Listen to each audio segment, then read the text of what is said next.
The life insurance company called to confirm payout details, and the representative on the other end of the line asked to speak with someone named Christine. I told her, my voice still raw from 2 weeks of grief, that she must have the wrong policy. She read back my husband's full name, his policy number, and his date of birth, all correct, all matching the man I'd buried 12 days earlier. Christine, it turned out, wasn't a wrong number. She was the woman my husband had quietly named as his primary beneficiary 6 months before the accident that killed him, a decision he'd made and never once mentioned to me. My name is Laura, and this is the story of the second devastating loss I experienced within the same month I had buried my husband. Not just his death itself, but the slow, agonizing discovery of exactly how much of our marriage's final year had been a lie I never had the chance to confront him about, because he was already gone before I even knew there was anything to confront. I want to explain what my marriage to Michael looked like before this discovery, because I think the depth of my initial grief and the specific way this revelation complicated it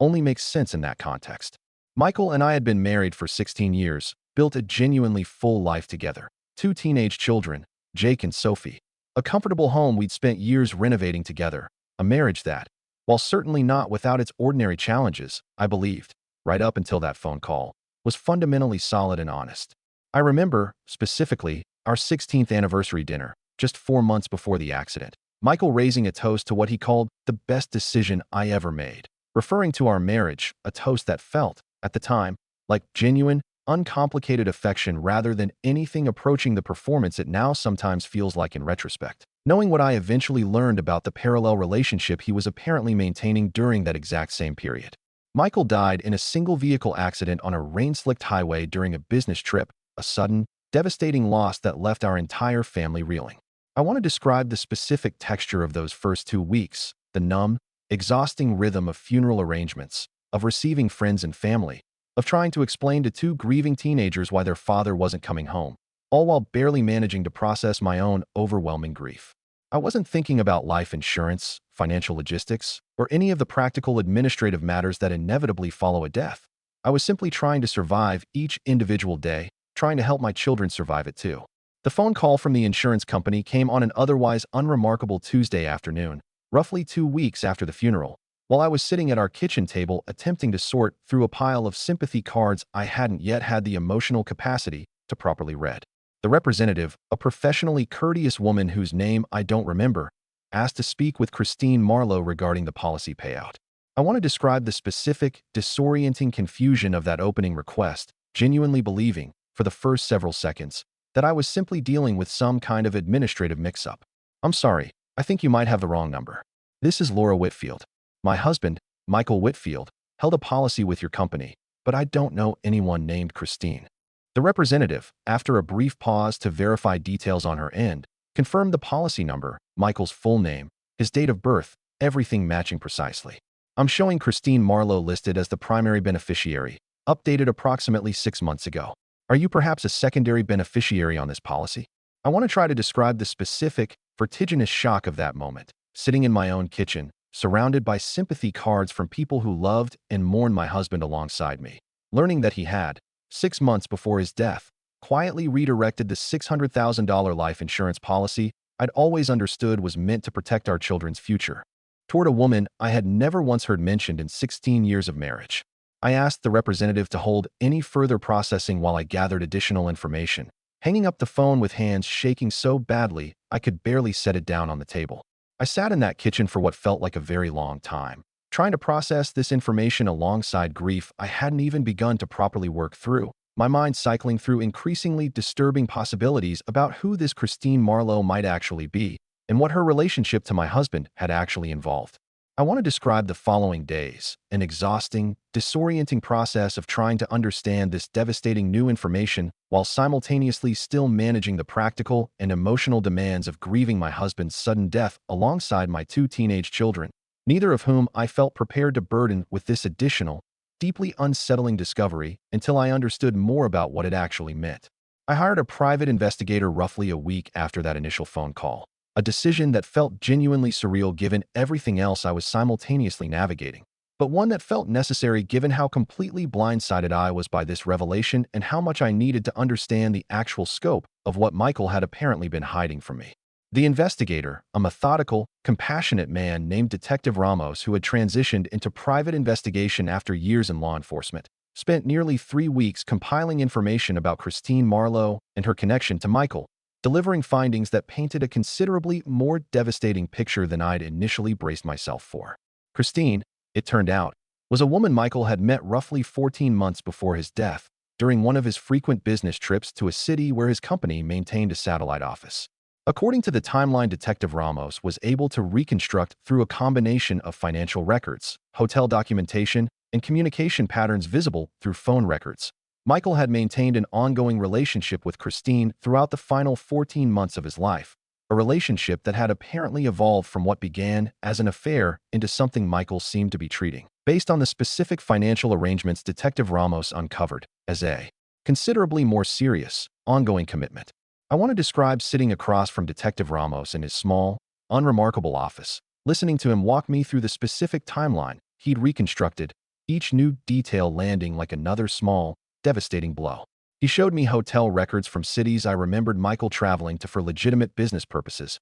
now revealing extended stays that didn't match his reported business itineraries. He showed me phone records indicating daily, sometimes multiple times daily contact with a number registered to Christine, a pattern of communication that had clearly been deliberately kept separate from our own shared phone plan and family communication patterns. I want to describe the specific devastation of learning, piece by piece, the actual scope of what Michael had built during those final 14 months. Beyond the life insurance beneficiary change, Detective Ramos's investigation revealed that Michael had been making regular financial transfers to Christine over the preceding year, totaling just over $40,000. Funds diverted from what I believed were legitimate business expenses associated with his frequent travel. I want to try to describe what it felt like, learning this information while simultaneously still processing the raw, overwhelming grief of losing my husband suddenly and unexpectedly, discovering that the marriage I was mourning as a fundamentally honest, solid 16-year partnership had actually included, during its final 14 months, an entire parallel relationship I'd had absolutely no knowledge of, one serious enough that Michael had apparently begun restructuring significant financial decisions around it, including a decision that would have redirected $600,000 away from our own children's financial security. I consulted with an estate attorney roughly 3 weeks into this devastating discovery process, understanding I needed to determine what legal options, if any, existed to challenge the beneficiary designation, particularly given the significant financial implications for Jake and Sophie's future, including college expenses Michael and I had specifically planned to fund through exactly this life insurance policy. My attorney, a careful, experienced woman named Ms. Pemberton, reviewed the policy documentation alongside the timeline Detective Ramos had compiled, providing an assessment that offered some genuine hope, though considerable continued uncertainty. Beneficiary changes are generally difficult to challenge when properly executed, she explained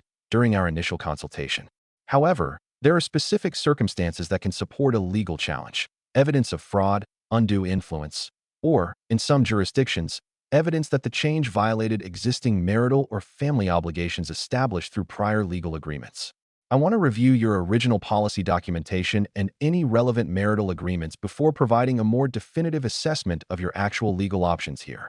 I want to describe the following months, an exhausting parallel process of continuing to grieve my husband's death, while simultaneously pursuing what became a genuinely complicated legal challenge to the beneficiary designation, a process that required me to confront, in increasingly specific and painful detail, the full scope of Michael's secret relationship during what should have been a period focused entirely on healing and supporting my grieving children. The legal challenge, once formally filed, centered on a specific provision Ms. Pemberton identified in our original insurance policy documentation, dated from when Michael and I first married, which had included language explicitly designating our future children as irrevocable contingent beneficiaries for educational expenses, a provision that, according to Ms. Pemberton's careful legal analysis, may not have been properly, legally superseded by Michael's subsequent unilateral beneficiary change given the specific contractual language involved. I want to describe the specific, exhausting legal process that followed,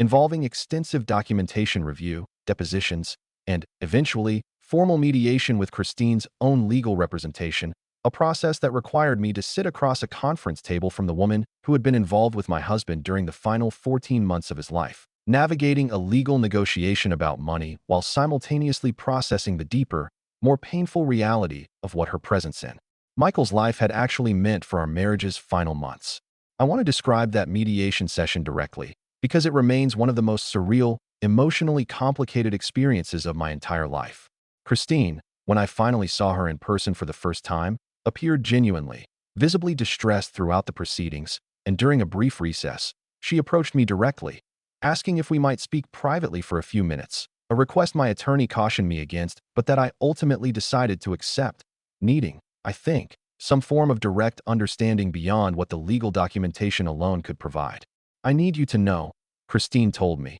during that brief, painful private conversation, that Michael told me he was already separated from you. He told me your marriage had been over in every meaningful sense for over a year before we met, that you were simply staying together for the children's sake until they finished high school. I want you to know I wouldn't have continued this relationship, wouldn't have accepted any of the financial support he provided, if I'd known any of that wasn't true. I want to try to describe the specific, complicated layer of grief and anger this revelation added to an already devastating situation. Understanding that Michael hadn't just maintained a secret relationship during the final 14 months of his life, but had apparently constructed an entirely false narrative about the state of our marriage specifically to justify that relationship to Christine. A fabrication that meant she herself had, in some genuine sense, also been deceived by my husband, even while simultaneously benefiting from decisions that directly harmed my own children's financial security. I don't want to suggest that this revelation fully absolved Christine of any responsibility in this situation. She had, after all, accepted substantial financial support from a married man over an extended period, regardless of whatever narrative he'd constructed to justify it. But it did complicate my understanding of the entire situation considerably, shifting some portion of my anger away from her specifically and toward a fuller, more complete recognition of exactly how thoroughly Michael had apparently deceived multiple people simultaneously throughout the final year of his life. The legal mediation ultimately resulted in a negotiated settlement, roughly 5 months after that initial devastating phone call from the insurance company, restoring a significant portion of the life insurance proceeds to an educational trust for Jake and Sophie, while allowing Christine to retain a smaller portion of the original payout. An outcome my attorney characterized as a genuinely favorable resolution given the underlying legal uncertainties involved in challenging a properly executed beneficiary designation. I want to describe the specific, ongoing complexity of grieving Michael in the aftermath of this entire discovery, understanding that I was now navigating a fundamentally more complicated form of grief than I'd initially expected. Not simply mourning the sudden loss of a husband I believed was faithful and honest throughout our marriage, but grieving that belief itself. Understanding that the final 14 months of Michael's life had included an entire dimension of deception I would never now have the opportunity to fully understand or confront him about directly. I told Jake and Sophie a carefully considered, age-appropriate version of what had happened, roughly 6 months after their father's death. Once the legal proceedings had concluded, and I'd had sufficient time working with my own therapist to determine how to approach this conversation in a way that honored their genuine grief for their father, while also being honest about the additional complexity his final months had involved. I want to describe how difficult this conversation was, watching my teenage children process not just their father's death, but a fuller, more complicated understanding of who he'd actually been during his final year of life, an understanding that neither of them, understandably, has fully worked through even now,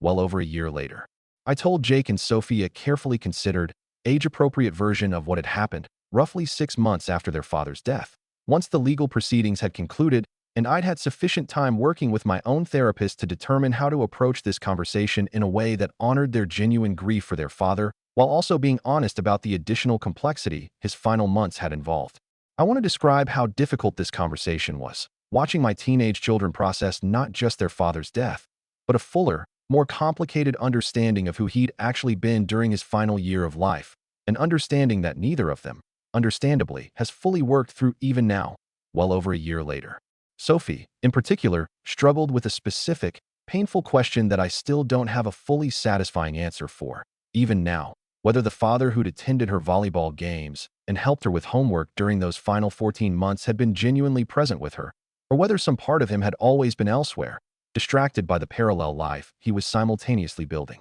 I told her, as honestly as I could manage, that I believed his love for her and Jake had been genuine and real, separate from whatever complicated choices he'd made regarding our marriage, though I acknowledged that I understood why she might struggle to fully trust that distinction, given everything else we'd learned. Jake processed the information differently, retreating into a quieter, more withdrawn version of his grief for several months following that conversation. Eventually opening up more fully during a period of family therapy, I insisted both children attend alongside me, understanding that this specific, layered form of loss required professional support beyond what I could provide on my own as their grieving, similarly betrayed mother. It's been just over 18 months since that initial devastating phone call from the insurance company. I've continued grieving Michael in the complicated, layered way this entire discovery ultimately required, working with a therapist specifically to help me hold both genuine grief for the husband and father I believed I knew for most of our 16 years together, alongside real, legitimate anger and betrayal regarding what his final 14 months actually involved. I think, often, about the specific cruelty of learning this kind of devastating information after someone has already died, understanding that unlike a discovered affair within an ongoing marriage, where however painful, some form of direct confrontation and conversation remains possible, I will never have the opportunity to ask Michael directly why he made the choices he made, what he actually felt about our marriage during those final months, whether any part of the narrative he apparently constructed for Christine reflected genuine feelings he'd never expressed to me, or was simply a convenient fabrication designed to justify decisions he'd already made for entirely different reasons. If you've ever discovered devastating information about a deceased loved one that fundamentally complicated your grief, forcing you to mourn not just their loss, but also a version of your shared history you can no longer fully trust, I want to hear how you found your way through that particular, disorienting form of grief. I used to believe that death,